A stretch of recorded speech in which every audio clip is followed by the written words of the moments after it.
What if life didn't need more comfort, but more courage? What if the meaning you're searching for isn't out there, but waiting to be willed into being? Friedrich Nietzsche never wrote a self-help book. He wrote with a hammer, but in the fragments he left behind is a map, 7 uncompromising principles for a life that is yours. Stay to the end, because Rule 7 is a test most people avoid their entire lives. Rule 1, become who you are. Nietzsche once wrote, "Become who you are." It sounds simple, but this is a spiritual thunderbolt. To become who you are doesn't mean self-expression. It means war. You must dig through everything you've inherited, your beliefs, your fears, your masks. You must unlearn what the world taught you to be and find the soul beneath the noise. Nietzsche believed that each human being has an inner form, what he called the form of one's fate. But this form is buried under social conditioning, morality, religion, and fear. So how do you become who you are? By facing yourself without illusion, by confronting your shadow, by taking responsibility for your life even when it hurts. You are not a product, you are a becoming. This is why Nietzsche didn't offer comfort, he offered the mirror. And that mirror reveals something terrifying. You're still only a fraction of what you could be. Rule 2, do not follow herd morality. Nietzsche saw something most people are afraid to admit. Morality is not always good. Sometimes it's cowardice in disguise. In every society there is a herd, a group that follows the rules, obeys authority, and chooses comfort over truth. The herd tells you what is right, what is normal, and what is acceptable. But Nietzsche warned, if you follow the herd, you will never be free. His famous concept of the Übermensch, or Overman, is not a superhero. It's a symbol of someone who has transcended conventional values. Someone who invents their own morality based on inner strength, not fear. Ask yourself, are your beliefs truly yours or inherited by fear of rejection? Are you living your truth or performing for approval? To break free, you must become dangerous, not in a violent way, but in the way a lion is dangerous, because only those who can say no to the herd can say yes to their soul. Rule 3, Amor fati, love your fate. This may be Nietzsche's most beautiful idea. Amor fati, the love of one's fate. Not tolerance, not endurance, but love. To love your fate means to say yes to everything that has happened to you. Yes to the pain, yes to the heartbreak, yes even to the tragedies you would never wish upon anyone. Why? Because everything you've been through made you who you are. And if you reject your past, you reject yourself.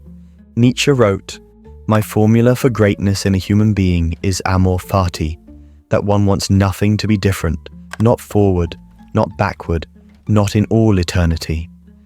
This is not naive positivity.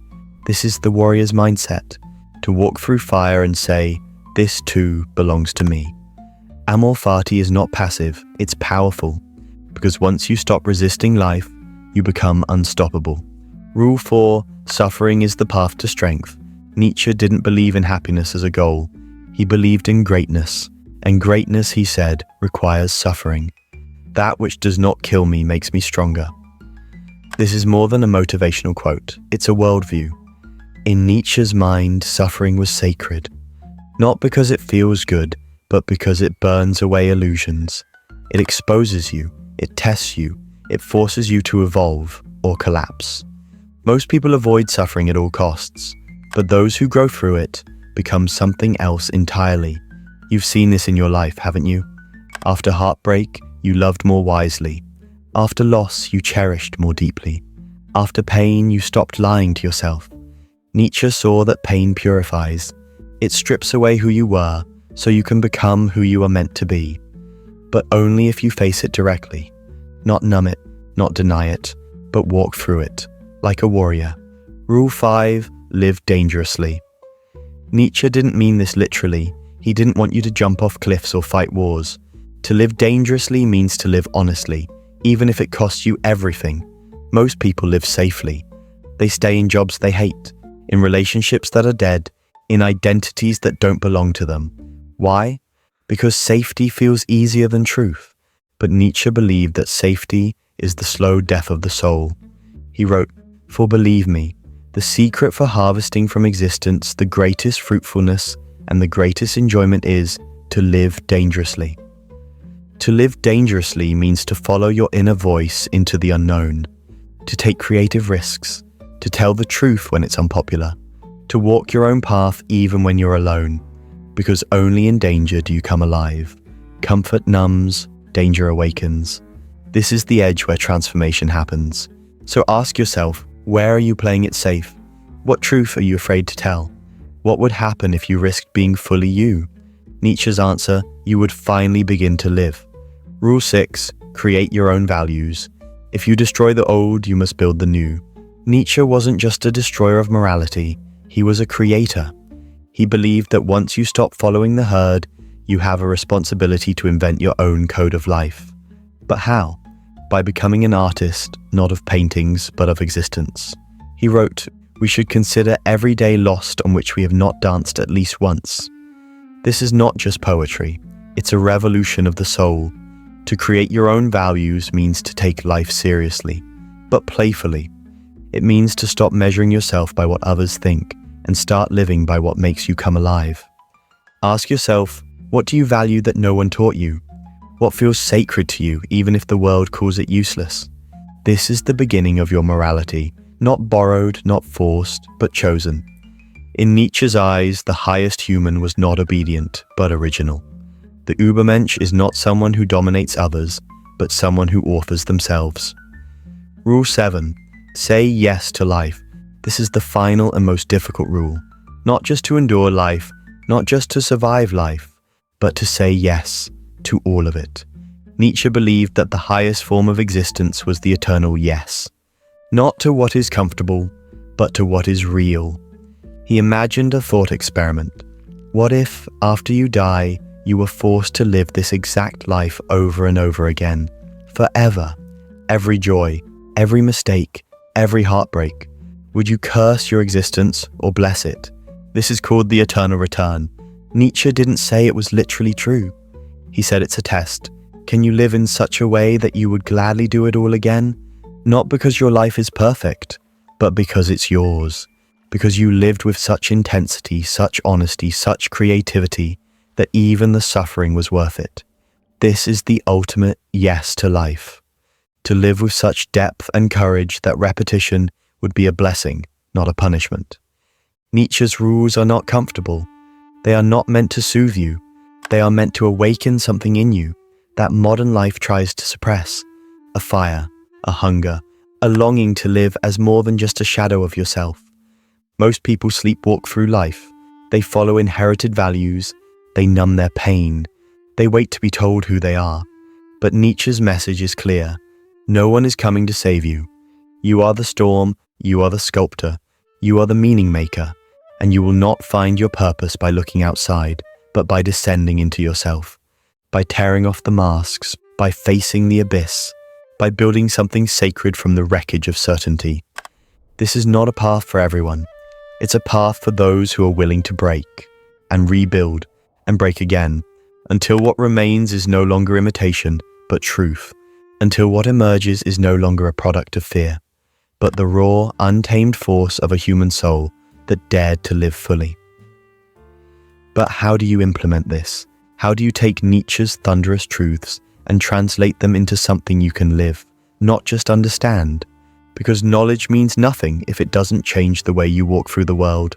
How to practice Nietzsche's philosophy in daily life. Let's begin with the smallest arena, your day. Every single day, life gives you a stage. And most of us show up wearing masks, playing roles that were handed to us. But Nietzsche asks you to show up as yourself, even if your voice shakes, even if the world doesn't clap. 1. Become who you are through solitude. Start by unplugging from the noise. Nietzsche spent countless hours walking alone, in silence. He knew that society drowns out your real self. So take walks without your phone. Sit with your thoughts even when they terrify you. Journal your chaos. Write your contradictions. Let the fragments of your soul begin to speak. Because to become who you are is not a one-time realization. It's a daily act of listening. 2. Reject herd morality by noticing where you're conforming. Look at your choices. Are you working a job because you believe in it or because it's what's expected? Do your values belong to you or were they inherited without question? This doesn't mean you have to revolt, but you do have to notice. Nietzsche didn't want you to blindly obey or rebel. He wanted you to choose, with eyes open, with a soul awake. Ask, if I were alone in the universe, would I still live this way? 3. Love your fate by honoring your scars. Think about your past, not as something to escape, but as something sacred. Every mistake, every heartbreak, every loss. Don't ask, why did this happen to me? Ask, what is this demanding of me? Write a letter to your past self. List the events you once wished never happened, and now find the gold in them. Not because they were fair, but because they made you. This is Amor fati, not just accepting life, but bowing to it. 4. Embrace suffering, without dramatizing it. Nietzsche knew that suffering is inevitable. What matters is how you carry it. Most people either numb their pain or drown in it. Nietzsche asked something else. Transform it. Next time you're in pain, don't ask, how do I escape? Ask, what is this shaping in me? What new power is this unlocking? Turn pain into meaning. Turn breakdowns into breakthroughs. Let the fire sculpt you. 5. Live dangerously, in your choices, not your stunts. You don't have to leap off a mountain, but you do have to stop hiding. Living dangerously means saying what you actually believe. It means risking disapproval to speak the truth. It means starting the project you've been postponing out of fear. Every day, do one thing that scares your false self. That's your compass. Follow it.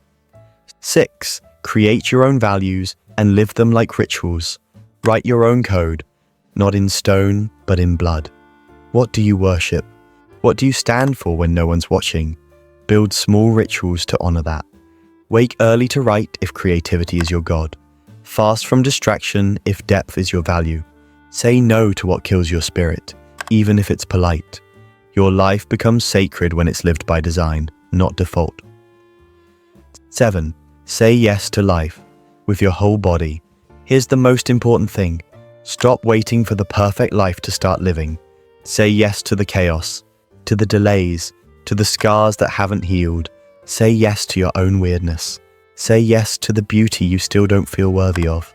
Say yes to the version of you who's still stumbling, still learning. You don't become great by avoiding the mess.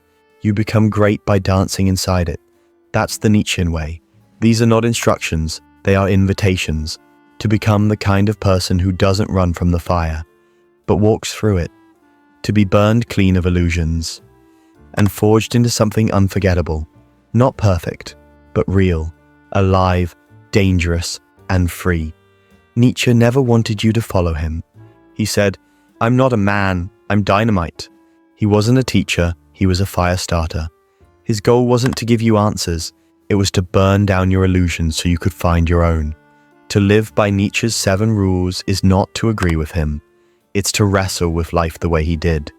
To look in the mirror and say, this is who I am. This is what I value. This is the pain I've chosen to make sacred. And this wild, flawed, unrepeatable life is mine. The philosopher is not the one with answers. The philosopher is the one who dares to live the question. So don't wait for permission. Don't wait for clarity. Start walking, start burning, start creating. Let your life become your final work of art.